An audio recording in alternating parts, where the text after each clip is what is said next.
Purihin ang Panginoon. Siya ang aking kaaliwan at aking kaligtasan.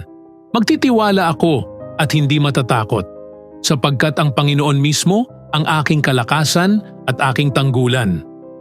May kagalakan akong sumasalok ng tubig mula sa kanyang balon ng kaligtasan. Purihin ang Panginoon, ipahayag ang kanyang pangalan, ipaalam sa lahat ng bansa ang kanyang mga ginawa, at ipahayag na ang kanyang pangalan ay dakila. Umawit sa Panginoon, sapagkat siya ay gumawa ng mga kamanghamanghang bagay.